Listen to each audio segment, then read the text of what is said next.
आज ये कोशिश करूँगा कि क्योंकि सौरभ सर हमारे साथ है तो मैं कम से कम बोलूँ और आपका रूबरू जो है वो सौरभ शुक्ला जी से हो। सर, बैंडिट क्वीन में आपके लिए रोल लिखा गया, लेकिन ये जो एक्टर, डायरेक्टर, राइटर का ये जो आपका करियर था वो कब लिखा गया? हम शुरुआत से शुरुआत करेंगे। तो शुरुआत में सबसे पहले रायपुर को नमस्कार।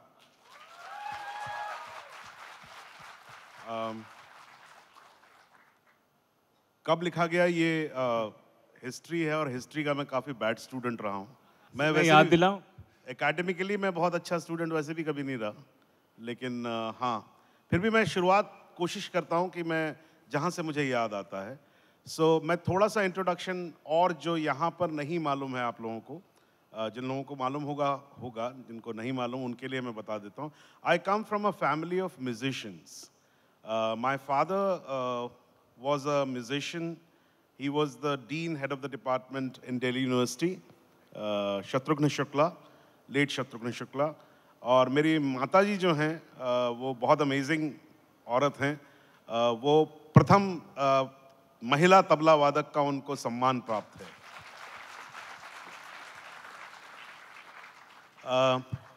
हमारा घर उस समय में थोड़ा अजीब सा घर था। I come from a nuclear family. जो न्यूक्लियर फैमिली का कॉन्सेप्ट आज है वो उस ज़माने में इतना ज़्यादा नहीं था। आज भी हिंदुस्तान में इतना ज़्यादा नहीं है, लेकिन हम 4 ही लोग थे जो एक दूसरे को ज़्यादा जानते थे। मैं, मेरा बड़ा भाई, माताजी और पिताजी। और हम लोगों के यहाँ थोड़ा अजीब जो चीज़ थी वो ये थी कि अनलाइक अदर इंडियन फैमिलीज़, हमारे घर में हफ्ते में 2 फिल्में जो हैं वो संडे को, एक इंग्लिश और एक हिंदी, वो माँ और बाबा के साथ हम लोगों को देखने को मिलती थी। So every week we were allowed 2 films, which makes it 8 films a month. And मेरा भाई जो था वो मुझसे 10 साल बड़ा है, तो जब मैं छोटा था तो वो मतलब कुछ स्कूल के एंड फैग में था, अपने कॉलेज वॉलेज जाने वाला था, तब वो फिल्में बाहर खुद इंडिपेंडेंटली देखने लगा।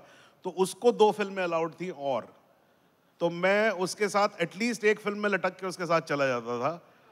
तो मतलब वो 8 की 12 फिल्में हो जाती थी मेरी। तो 12 फिल्में देखना एक हिंदुस्तानी बच्चे के लिए बड़ी बड़ी अनयूजुअल सी बात थी। और ये किस तरह की फिल्में होती थी, मतलब जो रिलीज होती है बाहर? उस ज़माने में फिल्मों का एक्सेस बहुत ज़्यादा नहीं था। फिल्म फेस्टिवल्स हम भी ज़्यादा नहीं होते थे, तो वो भी ज़्यादा एक्सेस नहीं था। तो जो नॉर्मली फिल्में जो जो रिलीज़ होती थी, तो अक्सर हमारे घर के पास, मैं मॉडल टाउन में रहता था, 3rd स्टॉप पे, तो अल्पना थिएटर था हमारे पास में और एक बत्रा थिएटर था। वहाँ मॉर्निंग शोज़ में इंग्लिश फिल्में आती थी और ज़्यादातर क्लासिक फिल्में आती थी, जैसे कि 10 कमांडमेंट्स आती थी, बेन हर आई, या मैकेनास गोल्ड आई।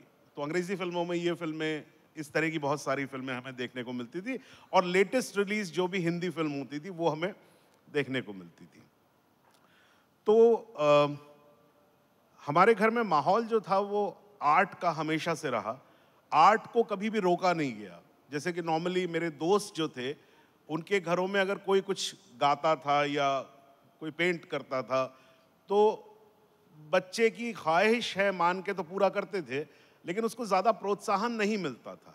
लेकिन मेरे घर में काफ़ी प्रोत्साहन मिला, क्योंकि सभी लोग आर्टिस्ट थे, तो कुछ ना कुछ आप ज़रूर करना चाहें। तो मैं म्यूज़िक तो रोज़ ही सुनता था, सुबह से लेकर शाम तक। तो शायद थोड़ा मैं उससे बोर हो गया था कि सुबह से लेकर शाम तक म्यूज़िक ही म्यूज़िक होता है। So I decided not to go into music, but to go into some other faculty of art. लेकिन आपने कभी तालीम नहीं ली संगीत की? नहीं, तालीम मैंने ली नहीं। हालांकि मुझे कहते थे कि जो मेरे फादर के दोस्त आते थे वो हमेशा कहते थे इसको सिखाओ क्योंकि इसका सुर अच्छा है और इसकी आवाज़ अच्छी है, ऐसा कहते थे। लेकिन मैंने कभी उस पर ज़्यादा ध्यान नहीं दिया। तो मैं 6th स्टैंडर्ड में था। अब यहाँ से मेरी कहानी शुरू थी, ये तो मेरा बैकग्राउंड था। मैं 6th या 7th स्टैंडर्ड में था, तो हर स्कूल में जैसे होता है, आज भी होता है कि ऐसे लिखने को आता है। क्लासरूम जो एग्ज़ाम्स होते हैं उसमें वीकली एग्ज़ाम्स होते थे हमारे, तो एक निबंध, एक ऐसे लिखने को आया था, और वो ऐसे मुझे आज तक याद है, उसका नाम था मेरा सपना। तो मेरा सपना, मैंने सोचा कि मैं क्या लिखूं, और मैं कुछ अलग लिखना चाहता था। I wanted to stand out in the class. So उन दिनों मैंने मैकेनास गोल्ड करके फिल्म देखी थी, तो उसका जो पहला सीक्वेंस था वो मैंने लिखा, और उसमें मैंने ये लिखा कि मैं कल रात खाना खा के जब मैं सोया तो मुझे रात को एक सपना आया। ये मेरा सपना था, और उसमें सपने में मैंने देखा कि एक रेगिस्तान है, पहाड़ हैं, और एक घोड़ा चला आ रहा है। उस पर हैट लगाए एक आदमी जिसका नाम जॉनी है, वो चला आ रहा है, और एक गोली चलती है और वो आदमी गिर जाता है। और वो जैसा सीक्वेंस था फिल्म में, वो पूरा सीक्वेंस मैंने लिखा, और मुझे लगा कि ये बहुत ही अतरंगा सा, एक बिल्कुल ही अलग किस्म का एक सपना है, क्योंकि किसी बच्चे ने ऐसा नहीं लिखा होगा। And I was very excited next day, because I was sure कि मुझे बुला के मेरा टीचर जो है वो मेरे कंधे पे हाथ रख के मुझे थपथपा के ज़रूर कहेंगे कि ये हुई ना बात कि आज किसी ने कुछ नया लिखा है। तो मैं स्कूल पहुंचा तो मेरे जो टीचर थे, हिंदी के टीचर थे, उन्होंने कहा भाई सौरभ बाहर आओ। तो मैं बाहर आया, मुझे खड़ा कर दिया। फिर उन्होंने वो पूरा निबंध पढ़ा, और पढ़ने के बाद बच्चों से बोले देखिए इस तरह के सपने आते हैं इनको। And I was heart broken, I was quite heart broken, because मुझे ऐसा लगा कि मैंने पहली बार कुछ तो कोशिश की, कुछ तो नया लिखने की कोशिश की, लेकिन मेरे ख्याल से did not go very well with the mindset everybody had, because I think they wanted to write कि मेरा सपना है कि मेरा देश महान बने। यही ऐसा ही निबंध जो सबने लिखा था वही मैं भी लिखूं, तो मैंने वो लिखा नहीं था। तो आई वॉज हार्ट ब्रोकन, और मैं घर आया और मैंने ये बात घर में बताई। तो मेरे फादर ने बड़ी अच्छी बात बोली, उन्होंने कहा बेटा ऐसा है कि तुम ये लिखना बंद मत करना, लिखो ऐसे सपने लिखो, लेकिन घर में लिखा करो, स्कूल में मत लिखा करो। तो तब से मेरा लिखने का एक सिलसिला चालू हुआ, and it went on for a very long time, and largely because it was inspired by films, क्योंकि जो फिल्में मैं देखता था उससे इंस्पायर्ड था। तो कहना चाहिए कि जैसे लिटरेचर की राइटिंग होती है वैसी राइटिंग मेरी कभी नहीं रही। वो हमेशा से दृश्य प्रधान है ना, उसमें एक सिनेमैटिक क्वालिटी लाने की कोशिश हमेशा करता था मैं। And it obviously started a dream which I shared with my friends. And this is a story which I would like to share with you. So उन दिनों एक कैमरा हुआ करता था, मेरे भाई के पास एक कैमरा था, which was a camera called Agfa Click 3, जो कि स्टिल कैमरा था, स्टिल कैमरा ही होते थे, और उसमें रोल लगता था। और मैंने अपने दोस्तों को एक बात बोली, मैंने कहा यार मेरे भाई के पास कैमरा है, so I think we can make a film. और उसमें बच्चे का जो एक लॉजिक होता है वो लॉजिक मैंने लगाया था। मैंने उनको ये कहा, मैंने कहा देखो हमें 20 रुपये मिलते हैं महीने के, जेब खर्ची हम लोगों की मिलती थी, 20 रुपये महीना थी। मैंने कहा अगर हर महीने हम लोग 2 या 3 रुपये बचा लिया करें, तो रोल आता था कुछ 1 रुपये 65 पैसे का या 2 रुपये का रोल आता था। तो मैंने कहा अगर हम साल में बहुत सारे पैसे बचा लें, कुछ 40-50 रुपये बचा लें या 100 रुपये बचा लें, तो we'll be able to buy a number of rolls. And what we will do is that we'll put it into the camera and we'll keep clicking pictures one after another. And a child's logic was that if I have so many frames and if I join them and if I run them through a projector, I'll have a film. And this got clicked. मेरे सारे दोस्त बहुत excited हो गए। सो 6th या 7th से लेके और 9-10 तक, 2-3 साल तक वी केप्ट ट्राइंग। और मेरा जो, आपको ये समझना पड़ेगा कि जो मेरा एजुकेशन था फिल्मों का, it was through the tabloids. वो मायापुरी, सुषमा, ये जो मैगजीन्स आती हैं फिल्म की, जिसमें एक्टर्स के इंटरव्यूज होते हैं, थोड़ा थोड़ा कभी किसी कैमरामैन का या डायरेक्टर का भी इंटरव्यू होता था, तो उससे सारे लॉजिक बिठाए गए थे। And we were never able to make a film because बच्चे थे, भूख लगती थी तो वो 20 के 20 रुपए खा जाते थे हम लोग। So at the end of it, बाद में वीडियो भी आया, but video was very expensive because it was 1,000 rupees a day for a camera. So that we could never afford. So जब मैं कॉलेज में आया तो मेरे एक दोस्त ने मुझे कहा, उसने कहा कि सौरभ यार हम कोशिश तो कर रहे हैं फिल्म बनाने की, लेकिन फिल्म पता नहीं बनेगी नहीं बनेगी, पैसे वैसे तो हो नहीं रहे, तो एक काम करते हैं कि देयर इज थिएटर जिसके अंदर डायलॉग भी होते हैं, एक्टिंग भी होती है, लाइटिंग भी होती है, कहानी भी होती है और म्यूजिक भी होता है, सब कुछ होता है. What it doesn't have is a camera. So अगर हम प्रैक्टिस करना शुरू कर दें थिएटर करके तो हमें प्रैक्टिस हो जाएगी, और जिस दिन कैमरा लाने के पैसे होंगे will bring a camera and will make a film. And it made complete sense to me. And I, for the first time in my life, I saw my first play and I completely fell in love with plays. And I started doing theater. And then later, much later, I realized that theater is a completely different medium than films, though they have commonality, they have common things, but still. What I'm very happy, at the end of the story, what I'm very happy, and it makes me a very positive thinker that way, कि एक अजीब सा सपना जो single frame से जोड़ जोड़ के बहुत सारे क्लिक 3 कैमरा स्टिल कैमरे से फिल्म बनाने का एक बेवकूफ़ी भरा जो सपना था, actually it is true today, because largely there are so many films and made for the bigger screens are made by a camera called 5D, 7D, 1D Mark II. These are all still cameras essentially, but they have now, they're also making films. So I think, मुझे कभी कभी लगता है कि that I was a visionary. Yeah. तो ये जो पहला नाटक देखा तब आप कॉलेज में थे? जी, मैं कॉलेज में. और आप आर्ट्स कर रहे थे, कॉमर्स कर? मैं वो कर रहा था जो मुझे नहीं करना चाहिए था. जो मैं कॉमर्स का स्टूडेंट था और मैं काफ़ी बुरा स्टूडेंट था. अच्छा. तो हाँ, ये भी एक बात आपने शायद मिस आउट कर दी, तो उसके बारे में थोड़ा सुनना चाहेंगे कि आप कुछ देर तक क्रिकेट भी कंसिडर कर रहे थे अब? हाँ, तो हाँ, मतलब इस हिंदुस्तान में बच्चे के 2 ही सपने होते हैं, या तो वो क्रिकेटर बनना चाहता है या फिर वो फिल्म एक्टर बनना चाहता है. तो I am one of the lucky ones जिसके पास 2 ऑप्शंस थी और 2 ऑप्शंस में से एक ऑप्शन उसे मिल गया. लार्जली लोगों को दोनों ऑप्शंस नहीं मिलती हैं. सो आई वॉज लकी दैट चलो क्रिकेटर ना बन सके कोई बात नहीं, ठीक है, एक्टर तो बन गए. बिल्कुल. और ये कौन सा नाटक था जो फर्स्ट नाटक आपने देखा? ये फर्स्ट नाटक मैंने देखा था टेनेसी विलियम्स का द ग्लास मेनाजरी. और उसके बाद I'll just share this moment with you. So, Glass Menagerie देखने से 1 हफ्ते पहले हमारा ग्रुप फॉर्म हो गया था. यानी सारे दोस्तों ने डिसाइड कर लिया था नाटक करेंगे. अच्छा, चूंकि मैं गाने गाता था स्कूल में, हाउसेस में, जो हमारी हाउस मीटिंग्स होती थी उसमें मैं गाने गाता था. So I was by default an artist. So दोस्तों का ऐसा मानना था कि नाटक भी आता होगा तो सौरभ को ही आता होगा और तो किसी को आता नहीं है. So I was made the director the very first day.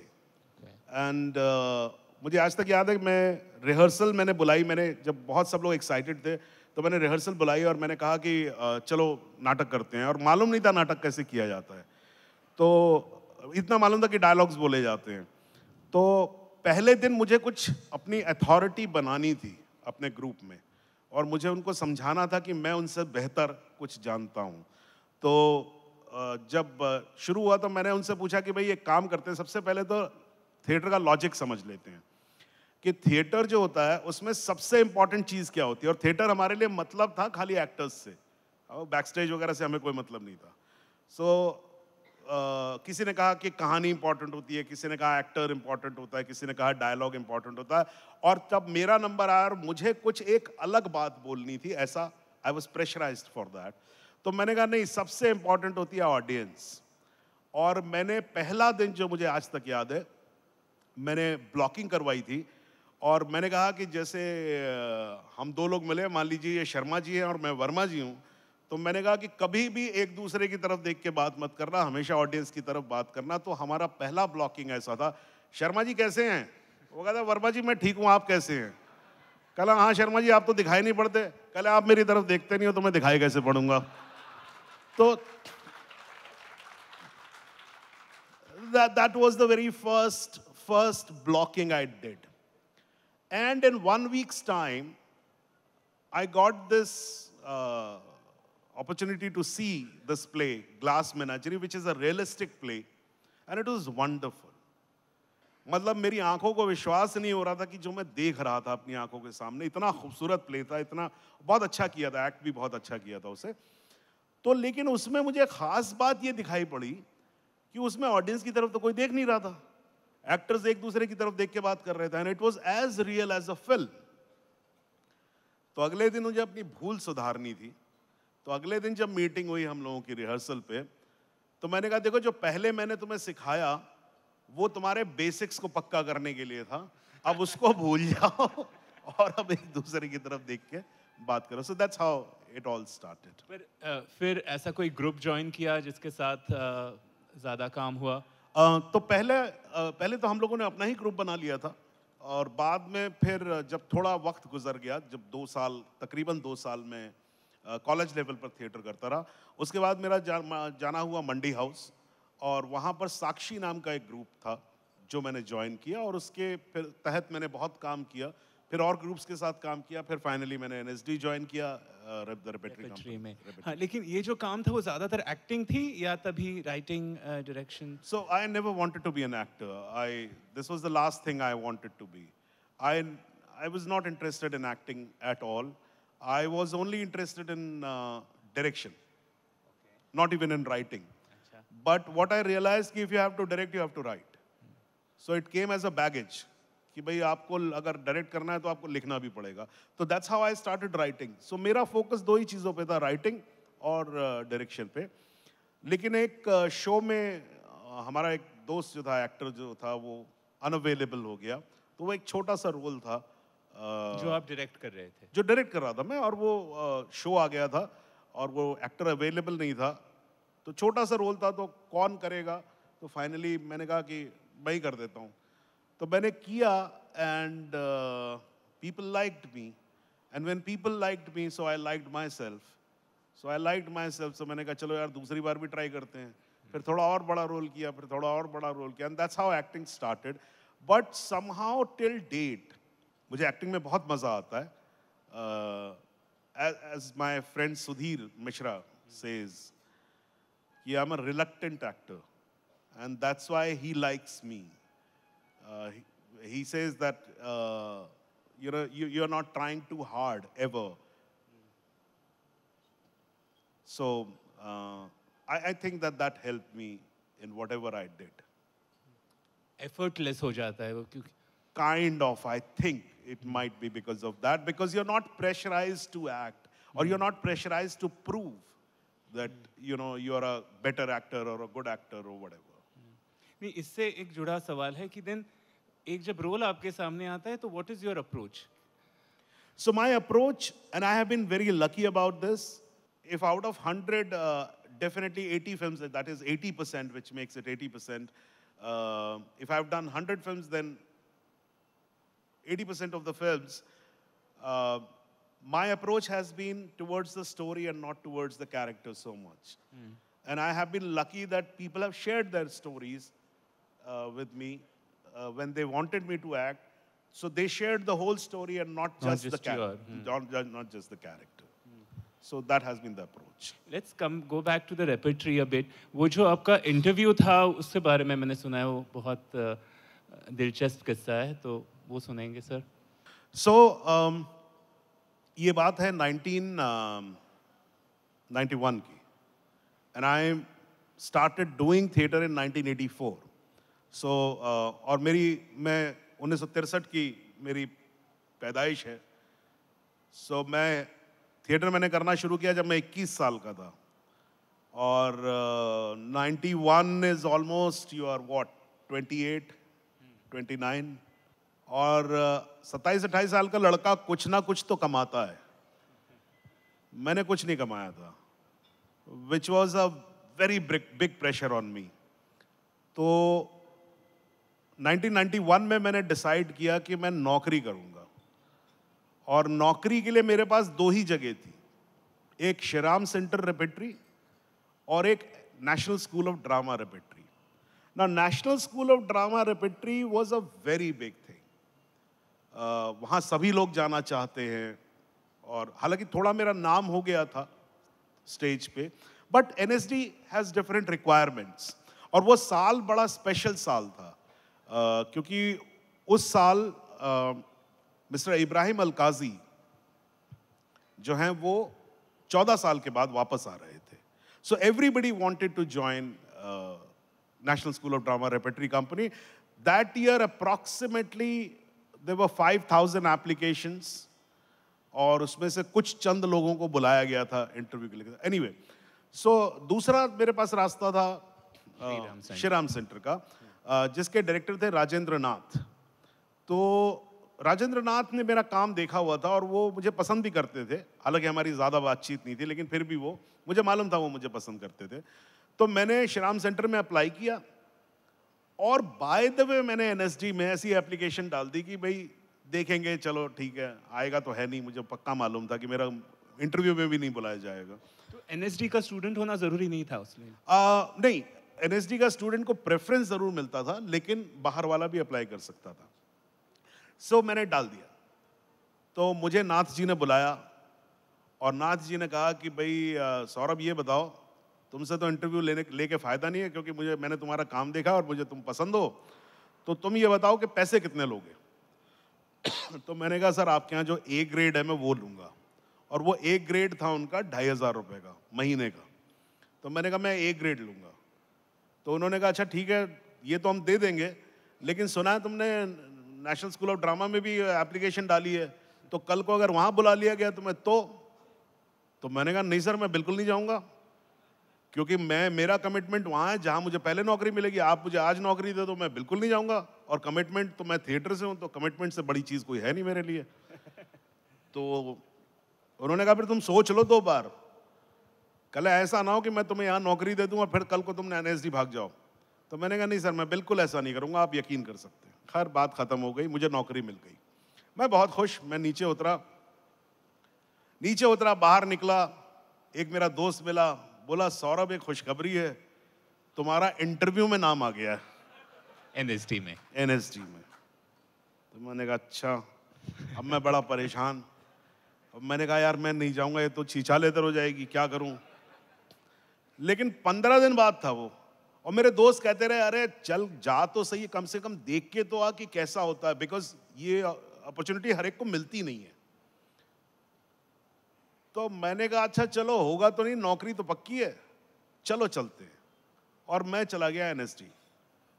अच्छा, 5,000 एप्लीकेशंस थी उस साल, और 500 लोगों को या 450 लोगों को बुलाया गया था इंटरव्यू के लिए, तो उसमें मेरा नाम आ गया था।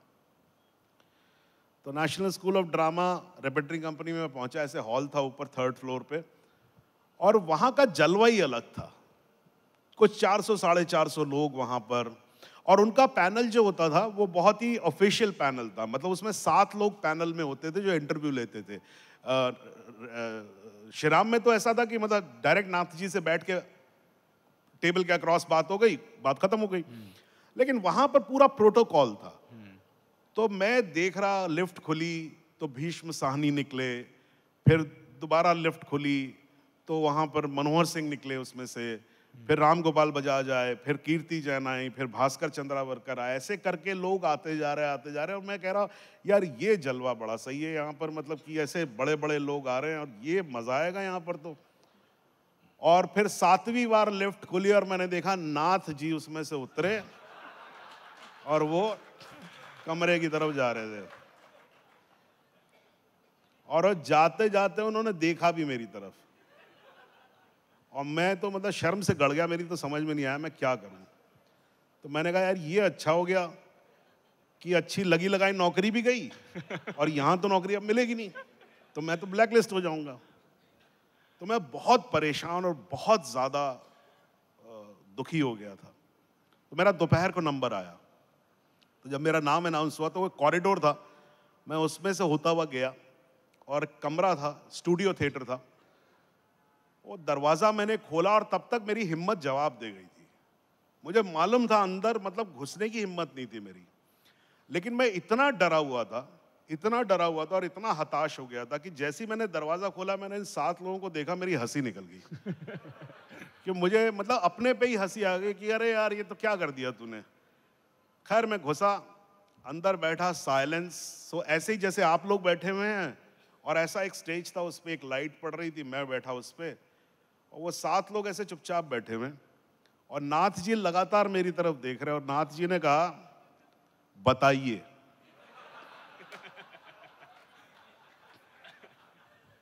और मेरे पास कोई जवाब नहीं था। तो मैंने थोड़ा, I was trying to buy time. तो मैंने कहा देखिए सर, क्या है कि आपको मालूम है सवाल क्या है, मुझे मालूम है जवाब क्या है, लेकिन यहां 6 लोग और बैठे हैं, अगर आप अपना सवाल रिपीट कर दें तो मैं फिर उसका जवाब दूं। अच्छा, उसके पीछे ये भी साइकी थी, कभी कभी क्या होता है सवाल से ही जवाब निकल आता है, तो मैंने कहा कम से कम पूछे तो सही, इन्हीं के शब्दों से कुछ निकला है शायद। तो नाथ जी पर मेरी तरफ देखते रहे, बोले नहीं नहीं उसकी कोई जरूरत नहीं है, आप बताइए। इनको बता दिया मैंने। तो मेरे मुंह से निकला, and I did not think of it, मेरे मुंह से निकला, मैंने कहा सर मुझे श्रीराम सेंटर में नौकरी मिल गई थी, और मैंने कहा था मैं एनएसडी में नौकरी करने नहीं आऊंगा, इंटरव्यू के लिए भी नहीं आऊंगा, लेकिन मैं आया हूं, उसके 3 रीजन है।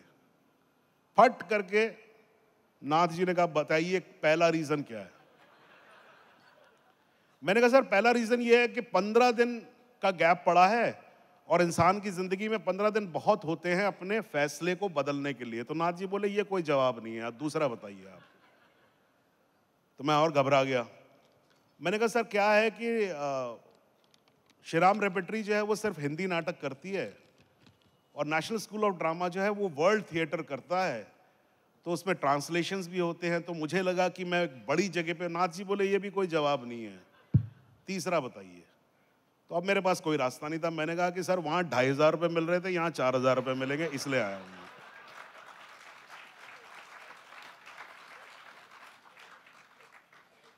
And it is quite amazing that year, when 5,000 people applied, there was only one seat, and I got that seat.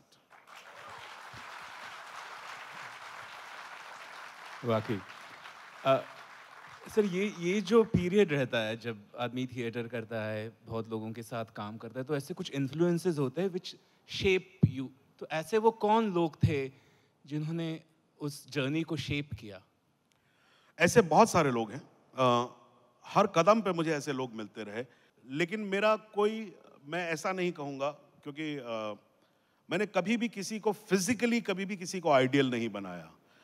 बहुत सारे लोगों ने बहुत सारी चीज़ें मुझे बताई जिन्होंने कार्व किया मेरी लाइफ को। जैसे मैं इस वक्त एग्जाम्पल के तौर पे, यहाँ पर जो लोग एक्टिंग करते हैं या एक्टर हैं, या एक्टिंग का एक्सपीरियंस उन्हें थोड़ा भी रहा है, तो वो इस बात को समझ पाएंगे कि मुझे किसी ने कहा था, और ये आज तक मैं फॉलो करता हूँ, और ये बहुत काम आया मेरे। मैं जब शुरू में थिएटर मैंने शुरू किया था, तो बड़ी मुश्किल होती थी लाइंस याद करने में। तो मुझे किसी ने कहा था कि Saurabh, never try to mug the lines, try and understand what is written, लिखा क्या है। और मेरा वो उसने कहा था कि मैं तुम्हें गारंटी देता हूं तुम कभी भूलोगे नहीं इस बात को। और उसके बाद एक आदतन मुझे 5 पेज भी याद करने में दिक्कत नहीं होती है, क्योंकि जब मैं पढ़ता हूं तो सबसे पहले मैं कोशिश करता हूं कि समझूं कि वो कह क्या रहा है। और कह क्या रहा है मतलब उसका खाली उसका फिलॉसफिकल या डीप मीनिंग नहीं, उसका फिजिकल मीनिंग भी जो है कि भाई पहले पैराग्राफ में कुछ 4 लाइनों में किस बारे में बात की है, फिर उसके 4 लाइनों में किस बारे में बात की है, फिर किस बारे में बात की है। एक तरह का पैटर्न सेट होता है जिससे आप थॉट को अंडरस्टैंड कर लेते हैं, and then you never forget the line, then you never falter on lines, then you never fumble.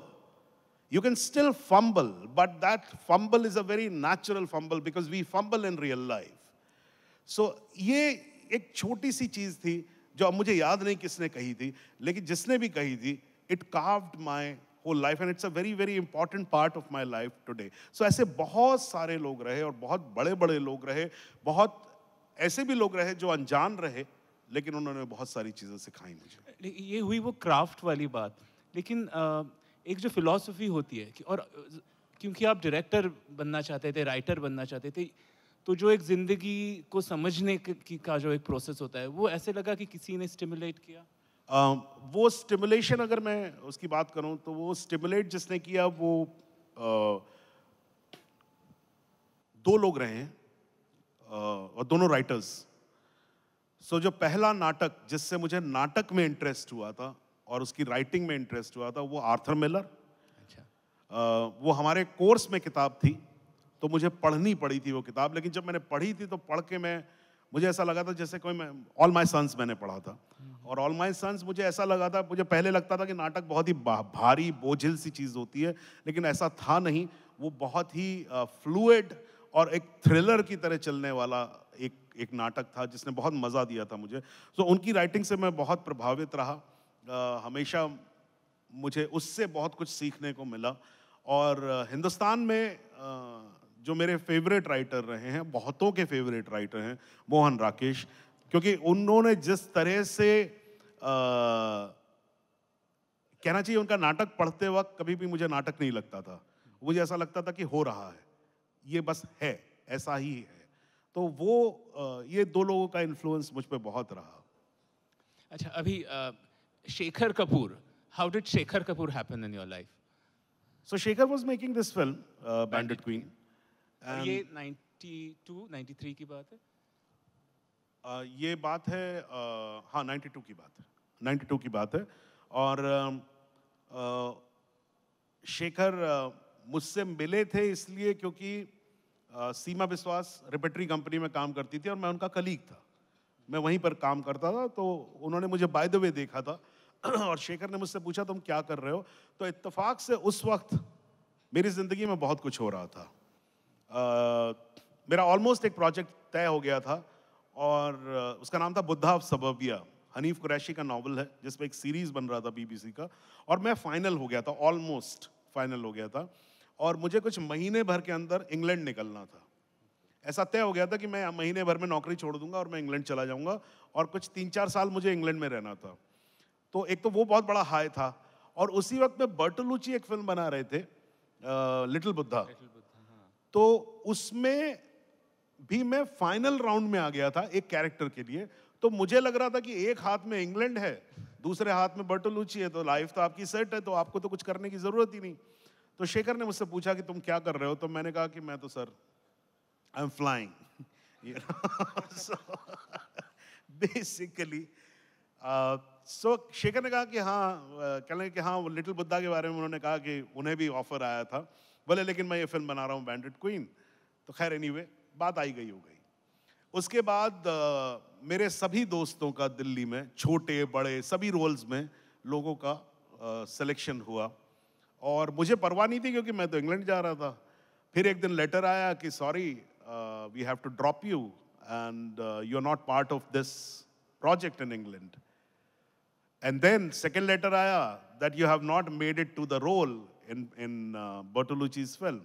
So दोनों हाथ से मेरे निकल गए और मैं अकेला रह गया। मुझे ऐसा लगता था कि यार मेरे आसपास सब लोग काम कर रहे हैं, मैं ही एक अकेला बच गया हूँ जिसको ये बैंडिट क्वीन नहीं मिली, नहीं तो छोटा मोटा कोई रोल तो मेरे को मिलता ही मिलता। And just before starting the shoot, एक 10 दिन का वर्कशॉप था बैंडिट क्वीन के एक्टर्स का, जिसमें सीमा, निर्मल, मनोज, ये लोग सब लोग जा रहे थे धौलपुर। तो शेखर नाटक देखने आया, खूबसूरत बहू करके एक नाटक होता था जिसको मैं ओपन करता था। और मेरे छोटे छोटे रोल्स थे उसके अंदर। उसको शेखर ने देखा, मुझे बैकस्टेज बुलाया शो के बाद और पूछा तुम तो इंग्लैंड जाने वाले थे, क्या हुआ? तो मैंने कहा सर नहीं हुआ मेरा, मैं तो यही हूं। तो खाली देखते रहे। And next day I was called for the workshop and I realised that I got the part. And this is way much later Shekhar told me that he actually created that character Kailash, which was the amalgamation of two characters in the film. So उसने दो characters को मिला के एक character करके, because it was his, he wanted it that way. So I was lucky to have that film.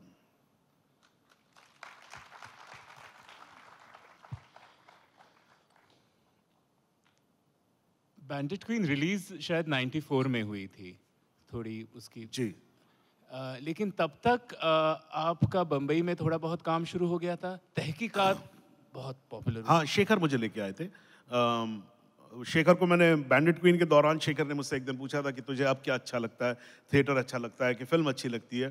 तो मैंने उनको कहा कि सर लगता एज एन एक्टर तो थिएटर ही अच्छा लगता है, और पर मैंने उनसे कहा कि मैं बॉम्बे आऊँगा और मुझे प्लीज़ एज एन असिस्टेंट आप ले लीजिएगा।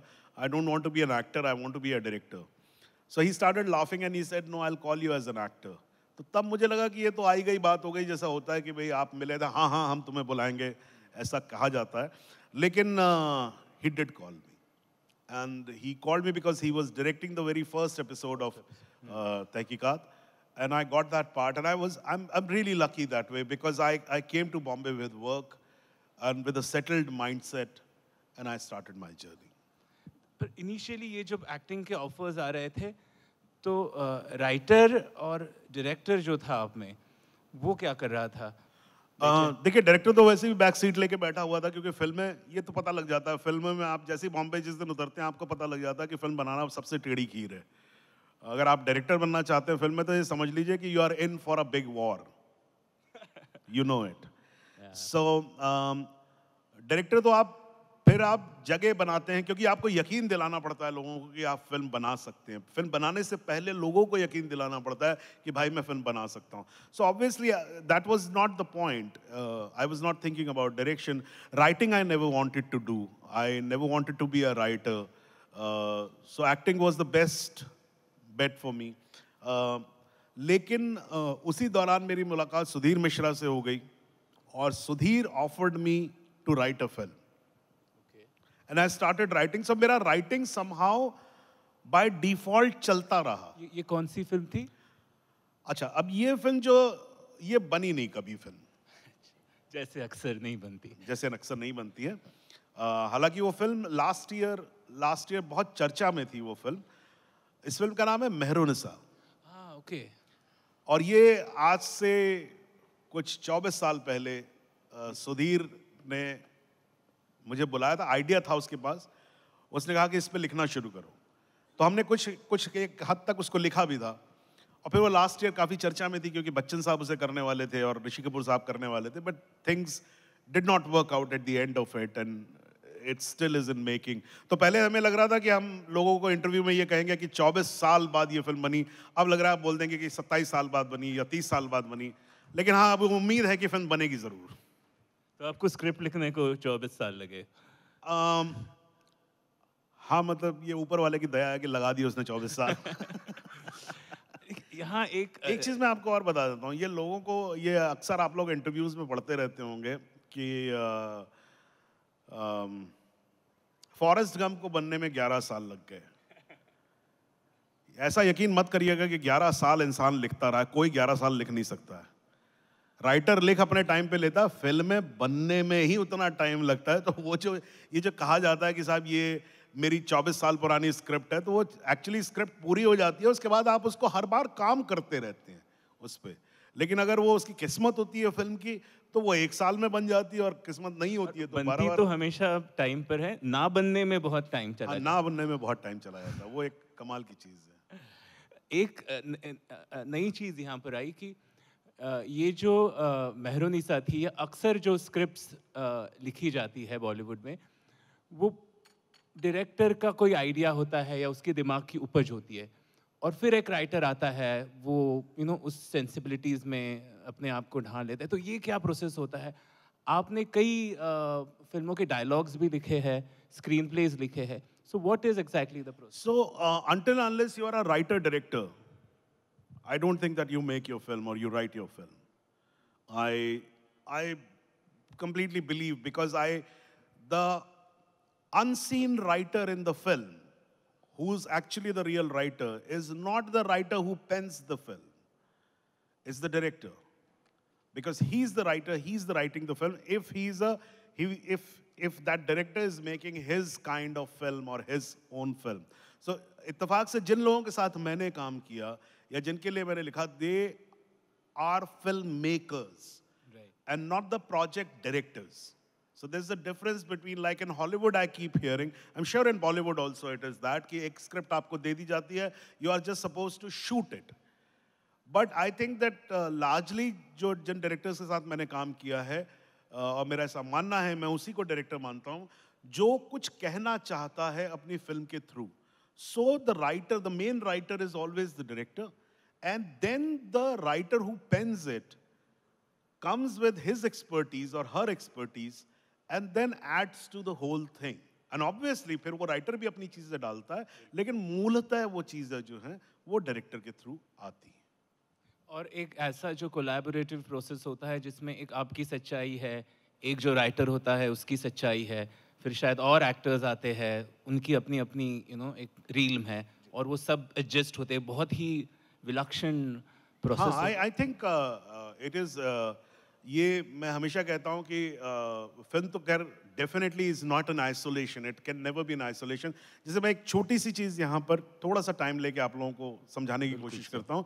बहुत सारे राइटर्स चिढ़ जाते हैं जब उनकी लाइंस चेंज की जाती है. मैं खुद लिखता हूँ, मेरा लिखा हुआ कई बार परफॉर्म किया गया, मैंने खुद परफॉर्म किया है, सत्या में परफॉर्म किया, कई और फिल्मों में परफॉर्म किया मैंने. I completely believe in film writing until and unless you are doing Shakespeare, and that too in English, because that is fixed. It is written in English, it is written by Shakespeare. अगर उसका translation भी करेंगे तो I am ready to change that translation, because if the translator can write something, I have a right to change the translator. मेरा हमेशा कहना ये है कि देखिए, कहानी जो है, and especially फिल्मों में, कहानी जो है वो एक राइटर अपने परिवेश में लिखता है. वो कहाँ पैदा हुआ, किस जगह पे पला बड़ा, किस तरह का माहौल, जिंदगी के किस तरह के अनुभव, उससे वो सारी उसकी भाषा, उसका एक्सप्रेशन, वो सारी चीजें उसके सारे कैरेक्टर्स में झलकती हैं उस राइटर की. लेकिन जब वही पीस उठा के एक्टर को दिया जाता है तो हो सकता है कि आप सुल्तानपुर में पैदा हुए हों, लेकिन वो एक्टर जो है वो बांद्रा में पैदा हुआ हो, तो उसके जीवन का एक्सपीरियंस अलग है. तो आपका जो अनुभव है, उस अनुभव को ट्रांसलेट वो अपने पैलेट से कर सकता है, आपके पैलेट से नहीं कर सकता है, क्योंकि उसने वो जीवन देखा नहीं है. इसलिए बहुत जरूरी है कि आप लकीर के फकीर नहीं हो सकते. आप चीजों को, यही कोलैबोरेशन होता है. राइट. कि आप जो समझाने की कोशिश कर रहे हैं, सामने वाला कहता है अच्छा मैं इसको ऐसे नहीं, मैं इसको ऐसे कहना चाहता हूं. And I think that is the most beautiful thing in this art. I don't think that painting allows you that, because painting is a solo art. You paint until unless there is one piece which 5 painters are painting together. That might be different, but still you have your personal strokes. Here it's a collaborative process, and in that collaboration you can have your own color. Sir, direction का कब द्वार खुले and कैसे खुले? अब direction के द्वार अभी तक पूरी तरह से खुले नहीं. वो दरवाजे पे मैं बार बार लात मार रहा हूँ, थोड़ा खुलता है फिर बंद हो जाता है, फिर खुलता है फिर बंद हो जाता है. लेकिन हाँ, वो इच्छा तो है ही. तो भाई यह है कि when there is a way there is a will, उल्टा बोल दिया मैंने. when there is a will there is a way. So अभी यहाँ पर चल ऐसे ही रहा है कि if there is a way there is a will kind of a thing. लेकिन मेरे साथ जो हो रहा है, मैं चंद फिल्में डायरेक्ट कर चुका हूँ, अप्रिसिएशन भी मिला, गालियाँ भी पड़ी, क्रिटिक्स ने बुरा भी कहा, फिल्मों ने बिजनेस नहीं भी किया, पर कुछ फिल्में क्योंकि छोटे लेवल पे बनी थी बजट वाइज, तो प्रोड्यूसर को धक्का नहीं लगा. उस तरह की चीज़ें हैं. I am waiting for my chance, the day it will happen, it will happen. Sir, एक थोड़ा सा फिलोसॉफिकल सवाल पूछूंगा यहाँ पे, will then open up for a few questions to the audience, कि आप क्यों फिल्में बनाते हैं, आप क्यों लिखते हैं? मैं ये हमेशा खुद से भी पूछता हूँ. मेरा बहुत क्लियर है, मैं I make it for medical reasons. Because if I don't, I get sick. Very good, very well sir. I get sick. Okay, यहाँ पे हम कुछ सवाल लेंगे, मेरे और कुछ सवाल बाकी है, लेकिन let's make it more interactive at this stage. Sir, एक सवाल था. मैंने अक्सर देखा है जो आर्टिस्ट होता है ना, वो बहुत ही अच्छा इंसान होता है अंदर से. जैसे अभी हमने पीयूष सर को मिले, तो नहीं, मैं आप में इतना खो गया हूँ कि उनको भूल गया।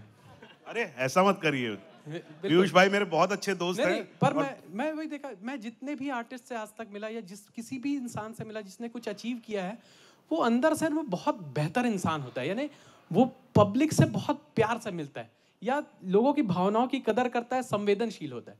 मैं बस ये पूछ रहा होता है ये कितना जरूरी है एक अच्छा आर्टिस्ट बनने के लिए कि आप पहले एक बेहतर इंसान बने। दूसरा इसी से जुड़ा हुआ सवाल है कि एक अच्छा, यानी आपने कहीं एक अच्छा एक्टर देखा है जो गंदा इंसान हो अंदर से? ये मेरे मन में आता है सर सवाल, पता नहीं सवाल कैसा है, बट आप जवाब देंगे तो मुझे अच्छा लगेगा। मैंने अभी सुबह ही किसी ने एसएमएस भेजा मुझे, एसएमएस नहीं, व्हाट्सएप भेजा किसी ने मुझे।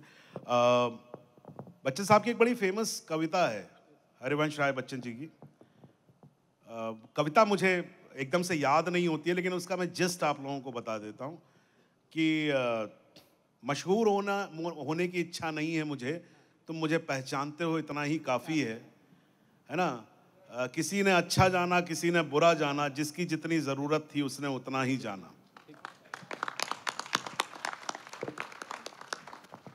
हम थोड़ी सी भूल कर जाते हैं जब हम, नहीं बैठिए प्लीज़ बैठिए। मैंने कहा आपसे आप बैठिए तो अब मैं अच्छा इंसान हुआ, अगर मैं आपको नहीं बोलता तो मैं बुरा इंसान हो जाता। मेरे ख्याल से इंसान इंसान ही होता है, वो अच्छा बुरा कुछ होता नहीं है। ये हम अपने पर्सपेक्टिव से देखते हैं कि वो अच्छा इंसान है। जिस दिन मैं आपसे मुस्कुरा के बात की मैंने आपसे, मैं उस दिन अच्छा इंसान हूं। और अगर किसी दिन मैं चढ़ा हुआ मैंने कहा हटो सामने से, कौन है तुम, क्यों खड़े हो गए, मेरे हिम्मत कैसे हुई, उस दिन मैं बुरा इंसान हो जाऊंगा। ठीक है, हम अपने पर्सपेक्टिव में देखते हैं चीजों को।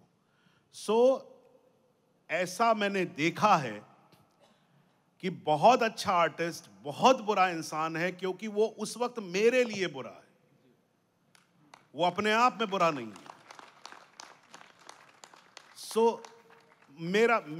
मैं दुनिया को इसी नजरिए से देखने की कोशिश करता हूं कि हाँ, मुझे बुरा लगते हैं लोग, लेकिन वो बुरे मेरे लिए होते हैं, वो सबके लिए बुरे नहीं होते हैं। हिटलर भी सबके लिए बुरा नहीं था, कुछ थे उनके लिए बहुत अच्छा था, ज्यादातर लोगों के लिए बुरा था। सर सौरभ शुक्ला मतलब नाम दिमाग में आता है तो acting of variety of acting, direction, theatre, बहुत सारी चीज़ें आती हैं। पीके या सुंदरलाल त्रिपाठी का कैरेक्टर जॉली एलबी में बहुत सारी वैरायटी है। Sir as a Saurabh Shukla actor दूसरे डायरेक्टर के साथ काम करने में डायरेक्शन वाला पार्ट कहीं आड़े नहीं आता कि लगता है कि ये बेटर मैं शायद कर सकता था? नहीं, जैसा मैंने आपसे कहा कि नहीं, इसको बहुत ही अलग अलग तरीके से इसका जवाब दिया जा सकता है, लेकिन सिंपलेस्ट जवाब ये है कि again it's a very collaborative process.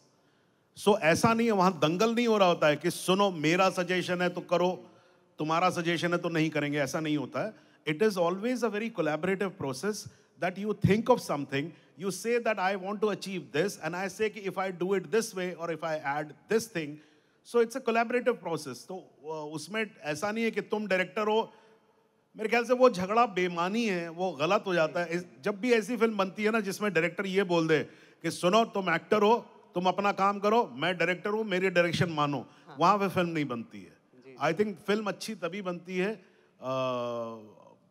काम तभी अच्छा होता है जब एक दूसरे से संवाद हो पाता है। जी जी। एक चीज़ और सर छोटी सी, सुंदरलाल त्रिपाठी का कैरेक्टर जज साहब का, मतलब उस मूवी में एक छोटी सी चीज़ लगी एज आपके कैरेक्टर में कि जज अपना चश्मा उतार के ऐसा आंख और नाक छूता है और वापस रख देता है, एक सीन क्रिएट हो जाता है। जी।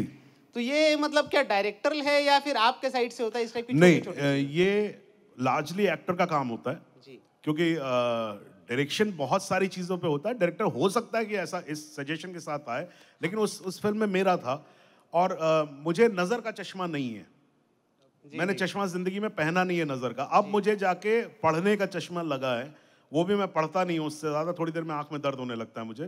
तो मुझे अंदाज़ा नहीं है कि चश्मा से लोग फील कैसे करते हैं, लेकिन मेरी इच्छा थी कि मैं कुछ ऐसा करूँ जो मैंने नहीं किया हो। तो बाय द वे वो चीज़ जो मैंने उठाई थी वो मैंने विनय पाठक से उठाई थी। वो विनय पाठक को कभी अगर आप देखेंगे तो विनय पाठक सब ऐसे बात करता है, लेकिन जब उसे पढ़ना होता है, उसका पता नहीं कौन सा चश्मा है, शायद दूर की नज़र का चश्मा है जो वो लगाता है, जिसे वो देखता है, और जब वो पढ़ता है तो वो अपना चश्मा उतार के बहुत पास से, बहुत करीब से पढ़ता है. And that is what I picked up from Vinay in that film.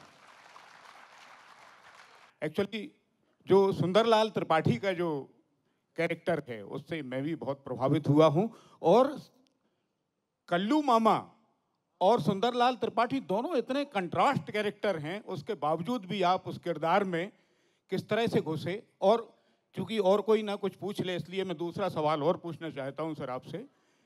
मेरा दूसरा सवाल ये है कि आपकी पारिवारिक पृष्ठभूमि पूरी तरह से संगीत की रही. जी. आप लगभग जो प्रमुख विधाएं होती हैं फिल्मों की उस सब में पारंगत हैं, उसके बावजूद भी आपने संगीत को छोड़ के एक्टिंग, डायरेक्शन, राइटिंग सब कुछ चुना. क्या इसके पीछे कोई वजह हो सकती है सर? मैं दूसरे बात का जवाब पहले देता हूं. मैंने संगीत को छोड़ा नहीं. आप मेरे घर आइए, मेरे बाथरूम में मेरा संगीत गूंजता रहता है. अगर गाते तो आप बहुत अच्छे गायक भी होते. होते आप गायक भी बहुत अच्छे होते सर. होते मतलब सर आपको अभी भी शक है? सर क्या है कि आपने सुंदरलाल त्रिपाठी और कल्लू मामा जैसे कैरेक्टर में, इतने कंट्रास्ट कैरेक्टर में घुस के आपने सुंदरलाल त्रिपाठी का कैरेक्टर तो बता दिया सर, कल्लू मामा वाला कैरेक्टर कहाँ से आया सर? उसने कैसे आपने उसको प्रिपेयर किया? सो कल्लू मामा का कैरेक्टर, एक तो बहुत साल पुरानी बात हो गई अब ये, लेकिन कल्लू मामा का कैरेक्टर फिर वही बात है कि हालांकि मैं उस फिल्म में राइटर भी था, लेकिन अच्छा मैं आपको घटना ही बता देता हूँ. मुझे अनुराग कश्यप का फोन आया. अनुराग जो थे वो असिस्ट कर रहे थे रामू को. फोन आया कि रामू मुझसे मिलना चाहते हैं, और मुझे कुछ फोन पे ऐसा लगा, एक आभास हुआ कि मुझे शायद लिखने के लिए कहा जाएगा, और मैं मना करने गया था कि सर मेरे बस का लिखना विखना नहीं है, मुझसे लिखवाइए नहीं, एक्टिंग करा सकते हैं तो करा लीजिए. Ramu started the line. He said that, Saurabh, I want you to act in my film, and the character is called Kallu Mama. And then he said, and I also want you to write it. तो मैं फंस गया. फिर मैंने कहा यार अगर नहीं लिखा तो अब तो रोल भी हाथ से निकल जाएगा. तो मुझे लिखना पड़ा था. तो इसका कहने का मतलब ये है कि जो उसकी पृष्ठभूमि है उस कैरेक्टर की, वो डायरेक्टर के पास पहले से थी. और उस फिल्म में भी जैसा हमने अभी थोड़ी देर पहले बात की है कि जो डायरेक्टर का थॉट है उसको लेके एज राइटर्स हम लोग आगे बढ़े थे, rather than we writing something and then he following us. और जहाँ तक प्रिपरेशन की बात है, ये ना पूछिए सर, इसमें बड़े साल लगाए और बहुत पैसे चार्ज करता हूँ मैं इसके लिए. जी. हमारे लेफ्ट. अच्छा. हाँ. एक्टिंग में शरीर की जो कमियां हैं, हाँ. वो कितना एक्टिंग को प्रभावित करती हैं? मतलब अगर एक्टर का शरीर एक्टिंग के लायक नहीं, एक्टिंग की मांग के लायक नहीं है, तो उसके कितने उसको सीमाएं हैं उसकी? सर ये सवाल तो आप उससे पूछिए जिसके शरीर में कमियां हो. मुझसे जवाब कैसे मिलेगा आपको?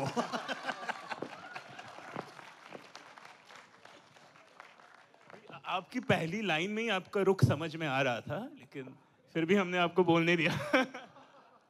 हेलो सर, नमस्कार. प्रवीणा हियर. नमस्कार सर, हम जानना चाहते हैं कि शुरू में जो फिल्में आ रही थीं आपके इंडस्ट्री में आने के समय, उनमें से बहुत सारी फिल्में ऐसी थीं जो सच के मतलब बहुत करीब थीं, बहुत कहानियाँ ऐसी थी कि जो सच के करीब थीं. आजकल कुछ फिल्में ऐसी आ रही हैं, ज़्यादातर फिल्में इंटरटेनिंग आ रही हैं, मतलब मनोरंजन ज़्यादा है और सच्चाई से कोसों दूर. ऐसा क्यों हो रहा है, और क्या आपकी नज़र में या आपके दिमाग में कोई ऐसी कहानी है जिसे आप लिख रहे हैं जो सच्चाई के करीब हो? मुझे पहले तो ये बात लगती है कि ये उल्टा हो रहा है. मेरे हिसाब से ये उल्टा है इस वक्त. जब मैं आया था तब मुझे लगता था कि कहानियाँ जो हैं वो वास्तविकता से, प्लीज़ बैठ जाइए आप. जी जी. वो वास्तविकता से बहुत दूर हैं और वास्तविकता की तरफ फिल्में नहीं बनाई जा रही हैं. जबकि आज मुझे अपने आसपास बहुत सारी फिल्में ऐसे देखने को मिलती हैं जो वास्तविकता की तरफ हैं. सत्य तो कोई बता नहीं सकता, क्योंकि सत्य एक्चुअली कुछ होता नहीं है। जी बिल्कुल। सत्य तो हमारा यकीन है, हम यकीन करते हैं तो वो सत्य होता है, और यकीन नहीं करते हैं तो नहीं होता। तो सत्य तो भूल जाएं, लेकिन जो वास्तविकता है, जो हम अपनी आंखों से अपने आसपास महसूस करते हैं, मेरे ख्याल से 90s में जब मैं आया था तब उस तरह का काम कम हो रहा था, इस वक्त कहीं ज़्यादा हो रहा है। और उससे पहले 60s में, अर्ली 70s में काफ़ी काम हुआ। जी। फिर एक पूरी प्रथा रही पैरेलल सिनेमा की, उसमें हुआ। लेकिन अब जो है वो कहीं ज़्यादा काम हो रहा है। ऐसी बहुत सारी फिल्में आपको देखने को मिल जाएंगी, नाम आप गिन सकेंगे। एक एक साल के अंदर कई कई फिल्में ऐसी हैं जो वास्तविकता या और खाली रियलिज्म पे ही फिल्म नहीं होती है, जी। फैंटेसी पे भी फिल्म होती है, लेकिन कुछ संजीदा तौर पे कहना चाहती है। जी हाँ। वो चाहे उसका आवरण कैसा भी हो, लेकिन वो कहीं ना कहीं कोई बात कहना चाहती है फिल्म। ऐसी बहुत सारी फिल्में बन रही हैं, और मेरे ख्याल से इस वक्त आपको खुश होना चाहिए कि ये बहुत अच्छा टाइम है जब बहुत अच्छी फिल्में और बहुत अच्छे फिल्म मेकर्स जो हैं वो फिल्में बना रहे हैं। जी, thank you so much sir. Thank you. I have a two-part question about Satya. पहली चीज़, I'm a big fan of that movie, like a lot of people around India. तो मैंने बहुत फॉलो किया उसकी मूवी के बारे में, पढ़ा है, and what I have read, I don't know सही है या गलत, कि उस मूवी को आपने और अनुराग कश्यप ने पहले लिखा था शायद रामगोपाल वर्मा के फार्म हाउस में जाकर, एंड आप लोग वापस आए, मूवी की शूटिंग स्टार्ट हुई, और on the first day of shooting कुछ इंसिडेंट्स हुआ था, एंड आफ्टर दैट जो स्क्रिप्ट आप लोगों ने लिखी थी उसको छोड़कर रामगोपाल वर्मा डिसाइडेड कि वो कंप्लीटली एक फ्रेश स्टार्ट करेंगे मूवी को। आई डोंट नो ये कितना सही है, क्या है? No, that is not the story. Okay, The story goes this way, that yes, of course, we wrote a bound script, but Satya बिल्कुल उसी तरह से बनी है जिस तरह से बैंडिट क्वीन बनी है। Bandit queen also had a bound script, but it is hugely improvised. So Satya, the writers wrote the script, and then they were there on the set on every day, and actors improvised it a lot. A lot माने a lot. सो जो scene लिखा हुआ scene है, जरूरी नहीं है कि वो सीन के वही डायलॉग्स इस्तेमाल किए जाएं, लेकिन उसको इम्प्रोवाइज किया गया बहुत ज्यादा। सो ये उस तरीके का काम है। ऐसा नहीं कि ही डिसाइडेड कि नहीं, this is not the script I want to shoot and I want to shoot something else. No, it's not like that. So there is, you have to understand, again ये बात वहीं आ जाती है कि कुछ लोग फिल्म बनाते हैं जिसमें script is the Bible, and they say not a word can be changed. I find that very boring. Sorry, I am not going to say that. No, here we can Okay. say that. Yeah, okay. But so anything which is pre-decided is not the kind of film I like. I personally like films which evolve. So आप एक scene लेके आए, ये scene ये है, इसका मूल क्या है? सीन का मूल रख के आप पूरा सीन स्ट्रक्चरली चेंज कर सकते हैं, लेकिन उसका मूल वही रहना चाहिए। And that exactly happened in Satya. So don't think that Satya had a different script, it had the same script what we shot. थोड़ा सा इसको मैं और उजागर कर दूं कि जैसे एक शरीर होता है, जो ह्यूमन बॉडी होती है, उसके अंदर एक स्केलेटल होता है, तो वो स्क्रिप्ट वो स्केलेटल है, यू नो, उसके ऊपर जिस तरह से मांस चढ़ेगा उस तरह से उसका रूप बदलेगा। इसका मतलब ये नहीं कि सर नीचे है और पैर ऊपर है। हम सब के सर सर की जगह और पैर पैर की जगह है, लेकिन कोई भी एक जैसा नहीं लगता। So there's a second part to my question. About movies like Satya या Bandit Queen, you've been part of some great projects. It's very fascinating to see जब चीज़ें ऐसे बन के निकल आती है, तो exactly ये हुआ कैसे? Because the same team works on different projects, but a certain number of few projects होते हैं जो इस लेवल के appreciation मिलता है या इस लेवल का वो काम हो पाता है। I think Satya is an extreme and Bandit Queen, these are the two extreme examples of 90s cinema जिसको इस लेवल का appreciation मिला nationally and internationally. तो वो चीज़ें होती, how does it work around? Same team और काम करते, it does not work that way. So if you're a great team and if you have a set of great players, you try to put the best show, you try and play the best game, but that does not mean that every year you bring back the World Cup. You know, it's as simple as that. So from the player's point of view or from the artist's point of view, you just try and give your best. At times, things fall in place. At times, they don't. So there is no, I mean, though there is a department called the marketing department, which tries and demystifies it, and they try to figure out a formula behind that. There is no formula. It is just as simple as that, that you try and put your best foot forward. At times, with all good intentions, that foot can go wrong. And at times, unknowingly, the foot goes right. So I think that it's just a matter of happening. It happens that way, simple. Sir, आपने अलग अलग समय पे अलग अलग फिल्मों में अलग अलग भूमिकाएं की हैं और सभी आर्टिस्ट करते हैं, तो उस भूमिका का आपके पर्सनल लाइफ पे, थॉट प्रोसेस पे, एटीट्यूड पे क्या इम्पेक्ट आता है? आप पे या दूसरे आर्टिस्ट पे क्या इम्पेक्ट आता होगा? ये बड़े गहरे और बड़े लंबे आंसर वाले सवाल हैं। लेकिन मैं आपने पूछा था या किसने पूछा था कि कितना जरूरी है एक आर्टिस्ट को अच्छा इंसान होने की? करेक्ट, आपने पूछा था।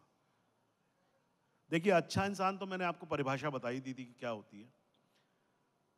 एक चीज समझ लीजिए, आप जिंदगी में जो भी करते हैं, that is actually the reflection of what you do otherwise.